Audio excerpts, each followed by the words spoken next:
IPL 2022 තරඟාවලියේ පළමු විදේශ ක්‍රීඩකයා ඉවත්වීම සිදු වුණා. ඒ තමයි එංගලන්ත සුපිරි ක්‍රීඩක ජේසන් රෝයිගේ ඉවත්වීම.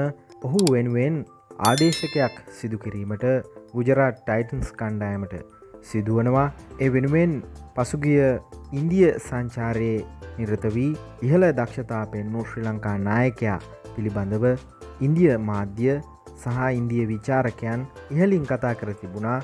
ඔහු ආදේශ කිරීමට හැකියාවක් තිබෙන බව. ඒ වගේම තවත් ක්‍රීඩකයන්ගේ නම් සඳහන් වුණා. විශේෂයෙන්ම ඕස්ට්‍රේලියානු නායකයා ෆින්ච්, ඒ වගේම ගප්ටිල් සහ තවත් ඉහළ පෙළේ ක්‍රීඩකයන් පිළිබඳව.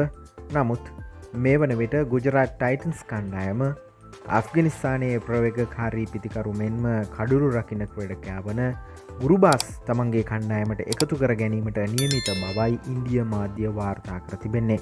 ඉන්දිය මාධ්‍ය වාර්තා කරන්නේ බොහෝ දුරට ජේසන් රෝයි වෙනුවෙන් ගුරුබාස් ආදේශ වනු ඇති බවයි.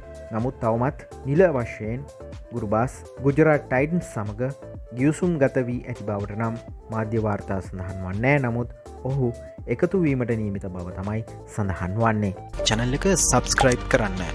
සීනුව ඔබලා වැඩසටහන් ආපු ගමන්ම දැනගන්න.